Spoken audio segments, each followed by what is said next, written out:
ఓం శుక్లాం వరధరం విష్ణుం శశివర్ణం చతుర్భుజం ప్రసన్నవదనం ధ్యాయేత్ సర్వవిఘ్నోపశాంతయే. ఓం గురుబ్రహ్మ గురుర్విష్ణుః గురుదేవో మహేశ్వరः గురుసాక్షాత్ పరబ్రహ్మ తస్మై శ్రీ గురవే నమః. ఓం వ్యాసాయ విష్ణురూపాయ వ్యాసరూపాయ విష్ణవే నమో వై బ్రహ్మనిధయే వాసిష్ఠాయ నమో నమః. ఓం నారాయణం నమస్కృత్య నరం చైవ నరోత్తమం దేవీం సరస్వతీం వ్యాసం తతో జయముదీరయేతు. హరి ఓం. ప్రియ భగవద్బంధువులారా, ఆస్తిక మహాశయులారా, విష్ణు పురాణానికి మనం స్వాగతం పలుకుతూ ఆత్మానం రథనం విద్ధి శరీరం రథమేవతు బుద్ధింత సారథం విద్ధి మనః ప్రగ్రహమేవచ. మన ఆత్మ, మన శరీరము, మన బుద్ధి, మన మనస్సు ఇవి అన్నీ కూడా ఒక రథంలాగా మారితే ఆ రథాన్ని అధిరోహించినటువంటి శ్రీమన్నారాయణుడు మనకి సద్బుద్ధిని సద్గతులను కలుగు చేయుగాక అని మరొక్కసారి మనం స్మరణలోకి తెచ్చుకుంటూ విష్ణు పురాణం ద్వితీయాంశం 3వ అధ్యాయం ప్రారంభం చేసుకుంటున్నాం. అయితే ఈ 2వ అధ్యాయంలో మైత్రేయ మహర్షి పరాశరుడు వారికి అడిగినటువంటి ప్రశ్నకి అనుసంధానంగా వచ్చేటటువంటి అధ్యాయాలు ఇవన్నీ కూడా.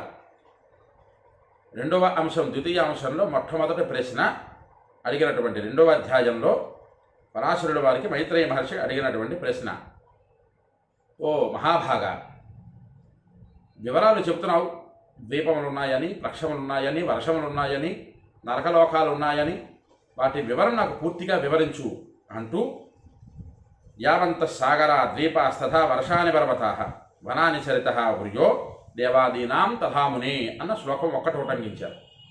ఆ శ్లోకం ఆధారంగా ఆ పరాశరుడు వారికి, ఓ మహామునీశ్వర, ఎన్ని సముద్రాలు ఉన్నాయి, ఎన్ని ద్వీపాలు ఉన్నాయి, ఎన్ని వర్షాలు ఉన్నాయి, పర్వతాలు ఎన్ని ఉన్నాయి, వనాలు ఎన్ని ఉన్నాయి, నదులు ఎన్ని ఉన్నాయి, అలాగే దేవతాపురాలు ఎన్ని ఉన్నాయి, పాతాళ లోకాలు ఎన్ని ఉన్నాయి, అందులో నరకలోకం ఎలా ఉంది, దాని వివరం అంతా కూడా నాకు వివరించి చెప్పు.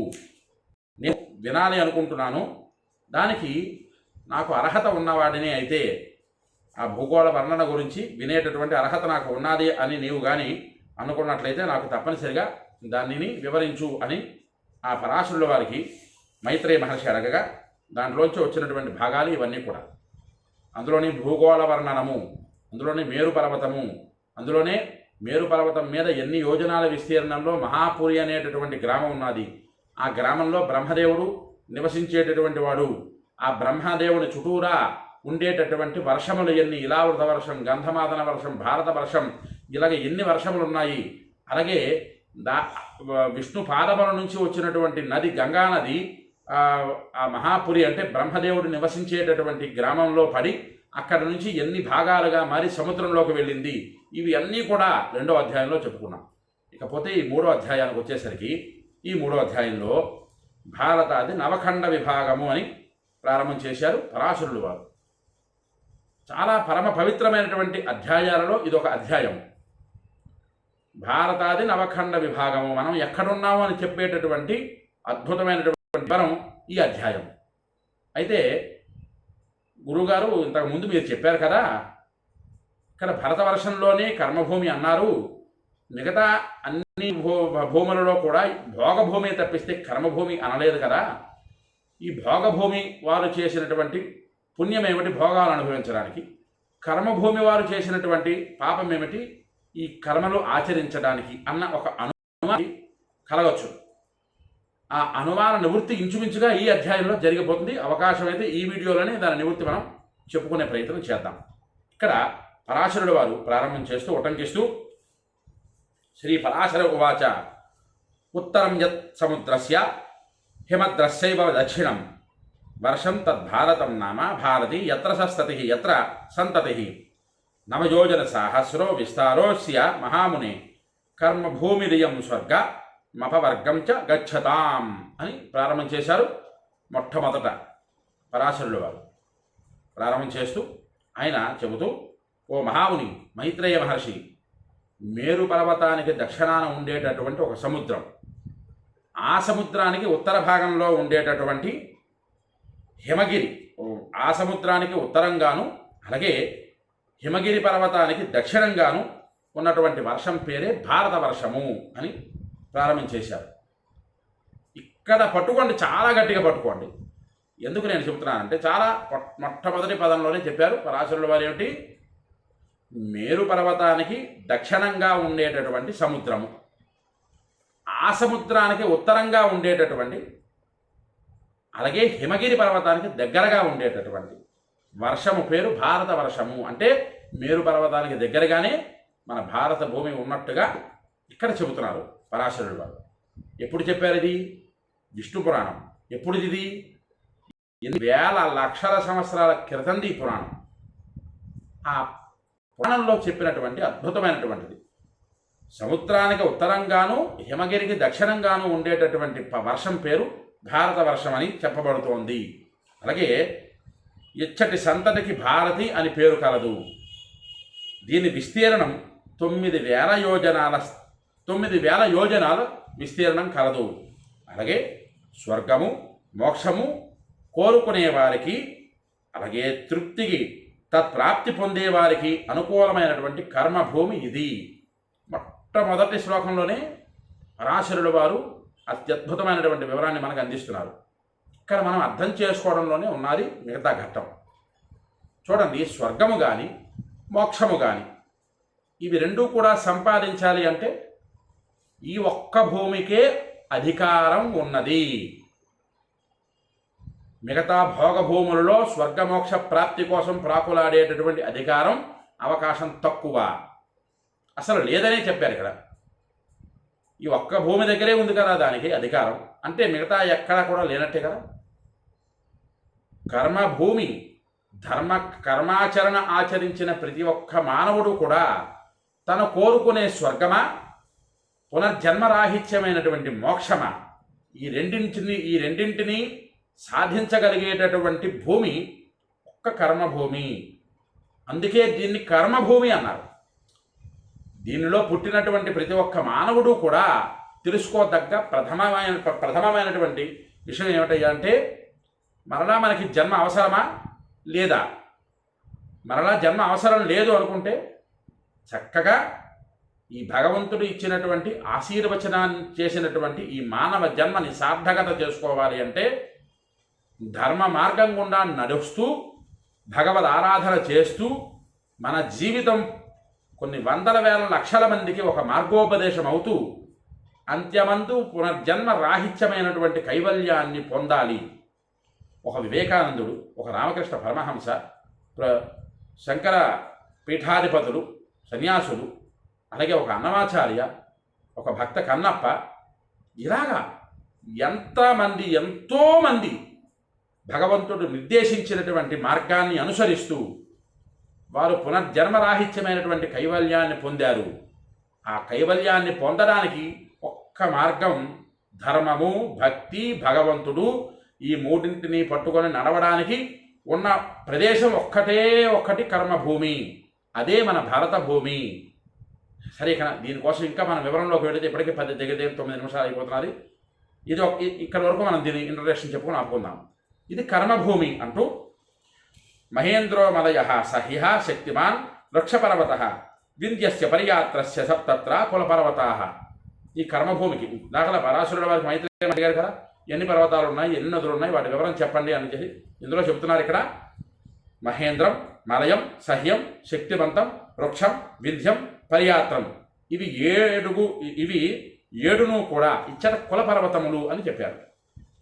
అంత సంప్రాప్యతే స్వర్గో ముక్తిమస్మాత్ ప్రయాంతి వై తిర్యక్వం నరకం చాపి యత్యంతః పురుషామునే ఇతః స్వర్గస్య మోక్షస్య మధ్యశ్చాంతస్య గమ్యతే న ఖల్వన్యత్ర మర్త్యానాం కర్మభూమౌ విధీయతే. ఓ మునీశ్వర, ఈ ప్రదేశము నుంచే జీవులు శుభకర్మలు ఆచరించి తద్వారా స్వర్గాన్ని లేదా ముక్తిని పొందుతారు. పాపకర్మలు కావించినటువంటి వారు తిరియగు యోనుల యందు జన్మిస్తారు లేదా నరకమునందు పొందుతారు, నరకాన్ని పొందుతారు.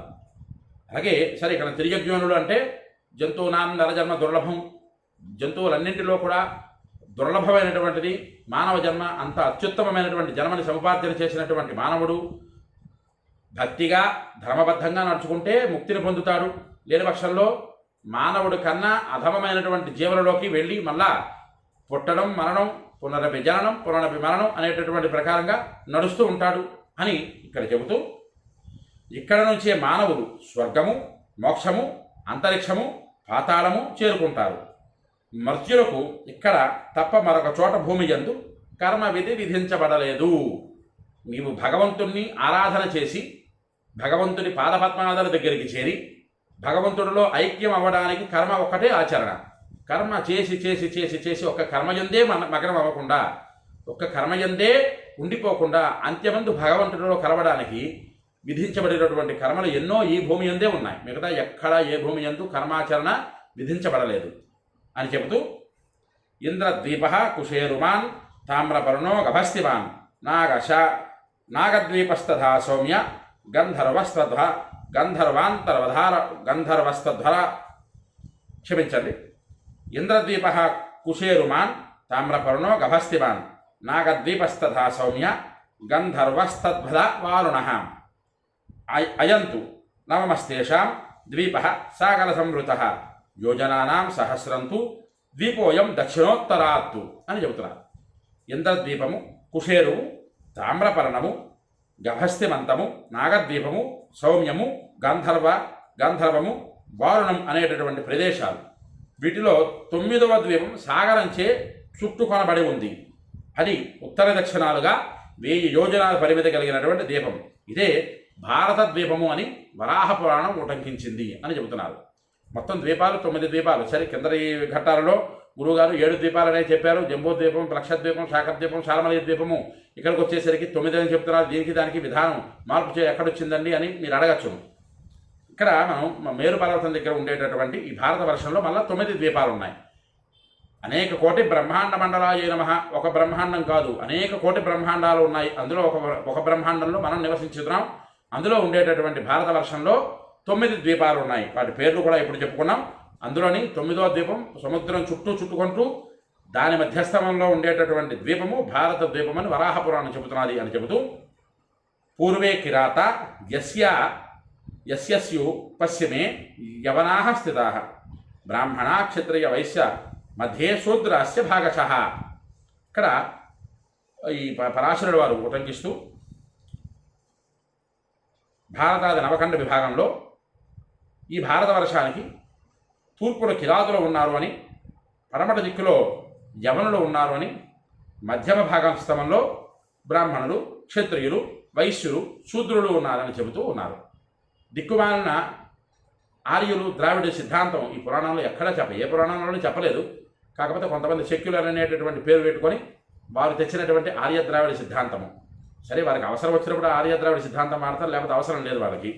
కాకపోతే ఇక్కడ మన భారతవర్షానికి ఉండేటటువంటి బ్రాహ్మణ క్షత్రియ వైశ్య శూద్రులు భారతవర్షంలో ఉన్నారు. ఇందులో ఆర్యులు లేరు, ద్రవిడులు లేరు అని చెప్పేసి చెప్తున్నారు. ఇక్కడ ఇజ్యాయుద్ధ వాణిజ్యాద్యై వంతోహ యంతోహ వ్యవస్థితాః అని చెప్తున్నారు. ఇక్కడ ఉండేటటువంటి వారందరూ కూడా ఎవరు? కిరాతులు ఎవరు విడిచిపెట్టేస్తే బ్రాహ్మణ క్షత్రియ వైశ్య శూద్రులు వీరందరూ కూడా యజనయాజనాలు ఆచరించినటువంటి వారు. అలాగే యుద్ధ నైపుణ్యంలో విశేషమైనటువంటి విద్యా అభివృద్ధి కలిగి ఉన్నటువంటి వారు. అలాగే వాణిజ్యము ఎక్కడ ఏ రకంగా చేయాలి అని తెలిసినటువంటి వారు. అలాగే వృత్తులను ఆచరిస్తూ ఎవరి వృత్తి వాళ్ళు చేస్తూ విభాగానుసారంగా వ్యవహరిస్తూ నడుచుకుంటూ ఉంటున్నారు అని చెప్తున్నారు. శతద్రు చంద్ర భాగాద్య హిమవత్పాద నిర్గతాః వేదస్మృతి ముఖాద్యాస్య పరియాత్రోద్భవ మహామునే నర్మదా సురసాద్యాస్య సద్యో వింధ్యాద్రి నిర్గతాః. ఇక్కడ నుంచి నదులు, ఎన్ని నదులు ఉన్నాయి అన్నది కూడా ఇక్కడ ప్రారంభం చేశారు పరాశరుల వారు. అందులో కాస్త తెలుసుకుందాం. శతద్రువు, చంద్రభాగ, మున్నగు నదులు హిమగిరి పాదాల నుంచి వెలువడబడ్డాయి. అలాగే పరియాత్ర పర్వతం నుంచి వేద, స్మృతి అనేటటువంటి నదులు పుట్టాయి. వింధ్యాద్రి పర్వతం నుంచి సురస అనేటటువంటి నదులు పుట్టి ప్రవహిస్తూ ఉన్నాయి అని చెబుతున్నారు. ఇంకా ఇక్కడితో ఈ ఘట్టం ఆపుకున్నప్పటికీ 15 నిమిషాలు పూర్తి అయిపోయింది. ఇంకా దాని వివరం మనం పూర్తిగా తెలుసుకుందాం. ఈ భారతాది నవఖండ విభాగం అనేటటువంటి ఘట్టంలో ఇక్కడ ఇంతవరకు ఎవరెవరు ఈ భారతవర్షంలో ఉన్నారు, వారు ఏ రకమైనటువంటి విధానాన్ని పూర్వకంగా నడుచుకుంటున్నారు అని చెప్పుకున్నాం. ఇక్కడ నుంచి ఎదరగట్టంలో నదులు, ఎన్ని నదులు ఉన్నాయో వాటి పేర్లు కూడా మనం చెప్పుకునే ప్రయత్నం చేసుకుందాం. ఎవరికైతే ఈ వీడియో నచ్చుతుందో వారందరూ కూడా లైక్ చేయండి, షేర్ చేయండి, మీ అమూల్యమైన మాటలను కామెంట్ రూపంలో పంపించండి. విష్ణు పురాణాన్ని మీరు విని తరించండి, 10 మంది చేత వినింపజేసి తరింపజేయండి. హరి ఓం స్వస్తి.